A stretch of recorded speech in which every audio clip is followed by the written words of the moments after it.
eyes you look away when you pretend not to care. I like the dimples on the corners of the smile that you wear.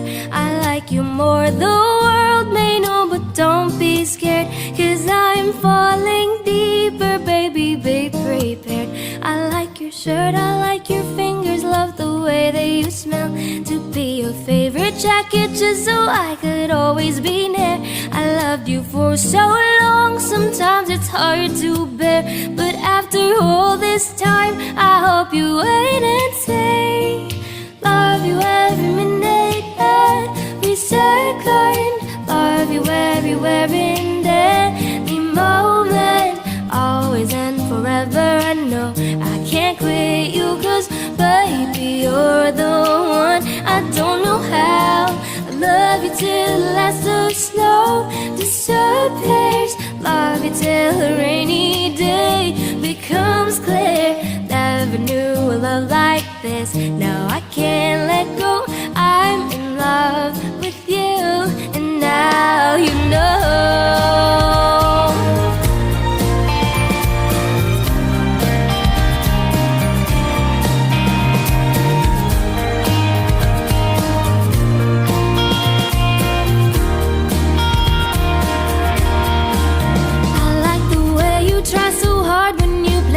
With your friends, I like the way you hit the notes in every song you're shining. I love the little things, like when you're unaware, I catch you steal a glance and smile so perfectly. Though sometimes when life brings me. Assalamualaikum warahmatullahi wabarakatuh. Ya, kalian pasti bertanya-tanya, kenapa disuruh buka YouTube ini? Ya sebenarnya sih ibu pinginnya di kelas ya perkenalannya gitu, tapi ya mau bagaimana lagi, ini kan ada situasi yang cukup meresahkan masyarakat juga ya, kita harus jarak jauh. Wah, itu ada apa? Jarak jauh, jangan dekat-dekat juga ya, kalau ketemu terus harus pakai masker. Saya ini juga pakai masker ya. Nah pasti kalian udah tau lah ya, sekarang itu jadwalnya jadwal PPKN, pelajaran pendidikan Pancasila Kewarganegaraan, tapi kadang suka disebut PKN karena waktu zaman dulu itu ya emang adanya PKN, pendidikan kewarganegaraan, nggak ada Pancasilanya, tapi sebenarnya sekarang itu PPKN. Nah, selamat, kalian sekarang udah kelas 11 ya, nggak kelas 10 lagi. Nah, kalian udah tahu kan ya nama ibu dari jadwal pelajaran yang dibagikan? Ya, di situ namanya Rahmawati Sakinah. Kalian juga bertanya-tanya, siapa sih Rahmawati Sakinah? Tapi kok mukanya ini ya? Kalian pernah kan ngelihat muka ibu? Nama ibu itu kalau di situ kan Rahmawati Sakinah, tapi sebenarnya nama ibu itu Tia Rahmawati Sakinah, karena waktu pas kecilnya itu Tianya ketinggalan. Kata orang tua ibu sih kayak gitu. Waktu pas SD itu emang di rapotnya namanya Tia Rahmawati Sakinah. Nah pas mau SMP kan mau ke SMP gitu, harus dilihat aktenya, ternyata di situnya Rahmawati Sakinah, katanya Tianya ketinggalan. Terus mau dibenerin itu nggak bisa karena udah mau ujian tuh, jadinya ya udah jadi Rahmawati Sakinah aja. Dan ibu paling sering itu ya dipanggilnya Tia, karena waktu dari kecil itu ya ibu dipanggilnya ya Tia, bukan Rahmawati. Ibu juga waktu kecil itu tinggalnya di SMA 5. Dia ya sekolah kalian ya waktu kecil tinggal di SMA 5, SMA-nya juga SMA 5, dan sekarang ibu kembali lagi ke SMA 5. Ibu ya, itu SD-nya di SD Karangwetan 5 waktu dulu tuh, waktu pas masih tinggal di SMA 5 ya, waktu dulu itu ada asrama guru-guru ya. Nah itu ibu cuma beberapa bulan sekolahnya di situ. Nah setelah itu ibu pindah lagi karena kan rumahnya pindah tuh ya, jadi di perumahan Pemda. Nah di perumahan Pemda terus ibu SD-nya jadi SD Sukaharja 2 di situ. Ini SD-nya SD Sukaharja 2, SMP-nya SMP Negeri 1 Karawang, SMA-nya ya SMA 5 gitu. Ibu juga lulusan kemarin, tapi bohong.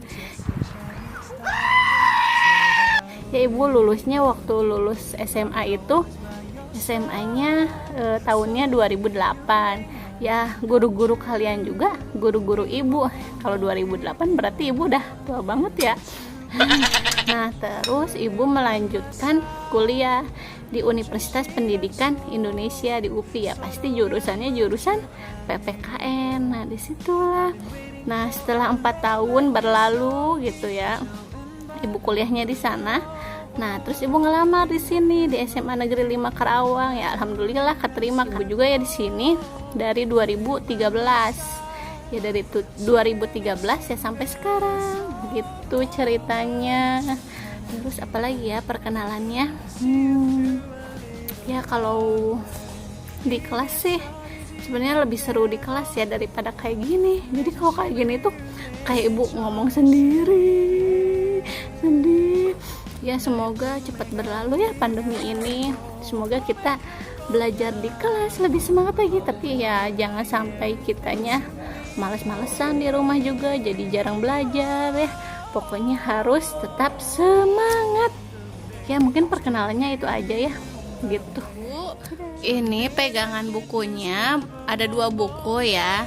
Ini sebenarnya ada di perpus juga, ini kan dari pemerintah bukunya, nanti kalian bisa pinjam di perpustakaan. Terus ini ibu satu lagi, sebenarnya kalian juga boleh sih buku yang mana aja, mau beli di Gramedia apa di online gitu ya. Pokoknya yang penting buku PPKN kelas 11 gitu. Nah ini buku dari perpus ya, sebenarnya isinya sama aja, ini juga nih, ini kan sama aja ya. Sekarang itu materinya tentang hak dan kewajiban asasi manusia dalam perspektif Pancasila. Nah buku ini juga sama nih, hak asasi manusia dalam perspektif Pancasila. Sekarang kita langsung ke materi aja ya. Nah ini makna hak asasi manusia. Nah sebelumnya kalian juga kan udah tahu nih, hak kita itu dibatasi oleh hak orang lain, walaupun kita mempunyai hak ya, hak yang sama. Nah ini menurut Profesor Dr. Notonegoro, hak adalah kuasa untuk menerima atau melakukan sesuatu yang semestinya diterima. Walaupun kita itu mempunyai hak ya, kita juga harus menerima hak orang lain gitu, ada timbal baliknya. Nah ini juga ada menurut Undang-Undang Nomor 39 Tahun 1999 tentang hak asasi manusia. Ini di sini adalah seperangkat hak yang melekat pada hakikat dan keberadaan manusia sebagai makhluk Tuhan yang Maha Esa, dan merupakan anugerahnya yang wajib dihormati, dijunjung tinggi, dan dilindungi oleh negara, hukum, pemerintah, dan setiap orang demi kehormatan serta perlindungan harkat dan martabat manusia. Nah, terus ada juga nih ya di dalam Undang-Undang Dasar. Undang-Undang Dasar tuh. Undang-Undang Dasar Negara Republik Indonesia tahun 1945. Ini ada pasal 27. Ya, pasal 27, pasal 28, pasal 28A sampai J. Nah, di sini pasal 27 itu kan bunyinya yang ayat 1 ya. Setiap warga negara bersamaan kedudukannya di dalam hukum dan pemerintahan, dan wajib menjunjung hukum dan pemerintahan itu dengan tidak ada kecualinya. Terus yang ayat 2-nya, tiap-tiap warga negara berhak atas pekerjaan dan penghidupan yang layak bagi manusia. Terus yang ayat 3-nya, setiap warga negara berhak dan wajib ikut serta dalam upaya pembelaan negara. Apalagi yang pasal 28 yang kemerdekaan berserikat dan berkumpul, mengeluarkan pikiran dengan lisan ataupun tulisan ya. Kalau misalkan kalian mau berpendapat itu bisa nih dengan lisan. Kalau misalkan kalian malu dengan lisan, ya udah tulisan aja, karena itu udah ada di dalam Undang-Undang Dasar ya, pasal 28 gitu. Nah, apalagi yang pasal 28A sampai J itu ada hak kalian sebagai warga negara ya. Warga negara Indonesia. Duh, batuk. Nah, terus Di sini ada nih, menurut Jan Matterson itu hak asasi manusia adalah hak-hak yang melekat dalam diri manusia, dan tanpa hak itu manusia tidak dapat hidup sebagai manusia. Maknanya karena HAM merupakan hak alamiah dan merupakan instrumen atau alat untuk menjaga harkat dan martabat manusia. Jadi ya hak asasi manusia itu ya diperoleh semuanya gitu ya sebagai manusia. Kalau yang tadi sebelumnya hak itu jadi bukan manusia aja yang mempunyai hak. Hak ya, hak benda mati, benda hidup juga itu mempunyai hak ya. Gitu. Nah, sekarang apalagi yang manusia? Ya, hak asasi manusia. Nah, hak asasi manusia juga ada ciri-cirinya nih. Yang pertama, ciri-cirinya itu ya hakiki ya. Hakiki itu hak asasi manusia semua umat manusia yang sudah ada sejak lahir. Ya, sebenarnya kalian juga mempunyai hak itu ya semenjak di dalam kandungan ya.